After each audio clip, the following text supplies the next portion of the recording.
여쭤볼게요. 그 이화영 전 경기도 평화부지사의 이른바 술판 회유 의혹 있잖아요. 네.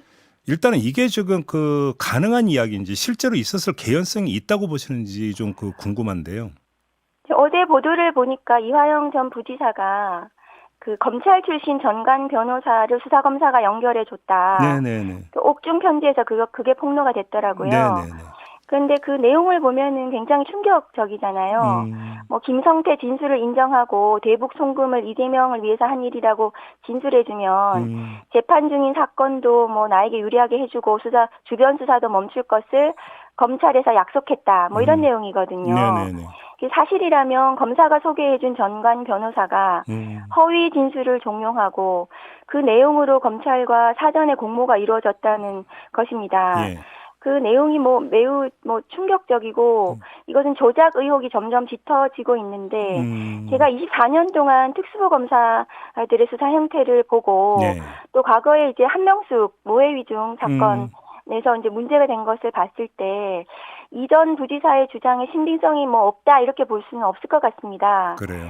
그리고 이제 이 수사를 이끌고 있는 김영일 수원지검 2차장 검사가 과거 수영자를 검사실에 불러다가 편의를 제공했다는 내용으로 비위로 징계를 받은 전력이 있기도 하고요. 그래요.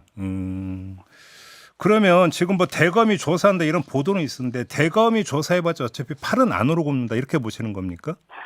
대검이나 검찰에서 이 사건 조사를 제대로 할 것은 아니라고 저는 생각합니다. 그동안 검찰의 제 식구 감싸기는 수도 없이 봐왔고요. 예. 지금 민주당이 주장하는 대로 국정조사와 특검으로 진상을 규명하는 것이 필요해 보입니다. 그 이전 지사가 지금 술판 회유에 대해서도 연어회 관련해서도 굉장히 구체적으로 진술하고 있기 때문에 예.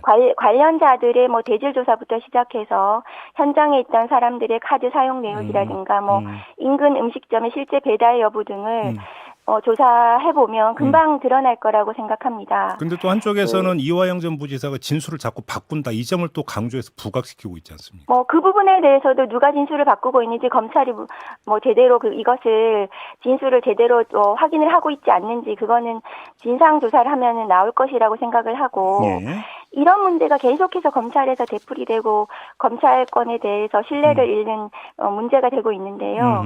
그래서 저는 국회에 가면 이런 교정시설 수용자를 검사실에 불러다가 이렇게 편의를 제공하고 진술을 회유하고 이런 문제들을 없애기 위해서 이 조사 방식을 개선해야 된다. 지금이라도 검찰이 이 조사 방식을 그 수용자들이 있는 수용소에 직접 가서 교정시설에 가서 조사를 하면 되는 거거든요. 예. 조사 방식이 개선돼야 된다. 제가 그 부분도 함께 고민해 보겠다 생각합니다. 알겠습니다. 일단 검사 출신이시잖아요. 네. 어떻게 지금 생각을 하십니까? 큰 틀에서 일단 먼저 말씀해 주신다면.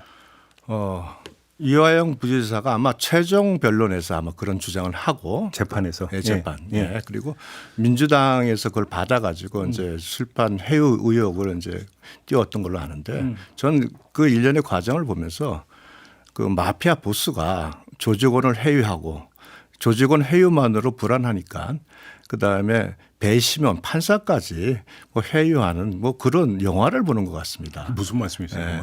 왜냐하면 지금 현재 이 문제가 되는 부분은 2023년 6월 28일부터 7월 5일의 기간 중에 벌어진 일이라고 나오는데 이게 뭐냐 하면 이화영 그 부지사가 이재명 그 대표가 대북 송금에 관련되어 있다는 진술을 한 기간으로 보입니다. 즉 여기서 이화영 부지사의 유무죄에 대한 부분이 아니라 이재명 대표의 관련성에 대한 진술 부분을 가지고 지금 논란이 되고 있는데 기억하시겠지만 작년 7월과 12월에 두 차례에 걸쳐서 옥중 노트, 옥중 소신이 공개돼 가지고 언론에서 굉장히 시끄러웠습니다. 네.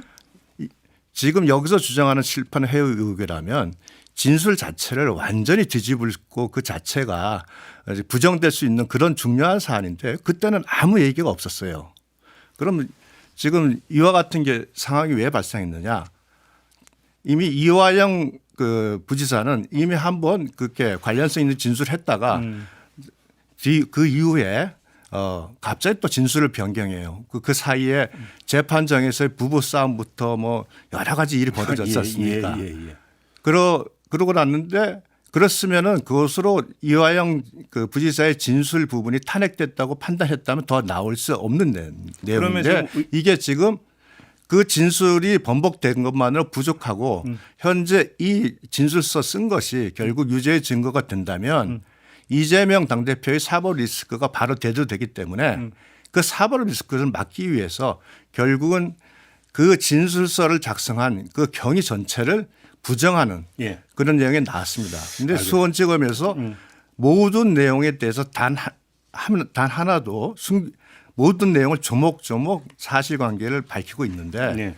제가 봐서는 검찰에서 그 정도로 명백하게 밝힌다면 이것은 지금 완전히 그 전혀 사실이 아닌 부분을 가지고 주장하는 알겠습니다. 것이다. 어제 그러니까 국민의힘 소속 법사위원들이 성명을 냈는데 전형적인 재판 방해 수법이다 이렇게 이제 규정을 했는데 지금 그 말씀이신 예, 거죠? 제가 방금 드린 게 그 말이.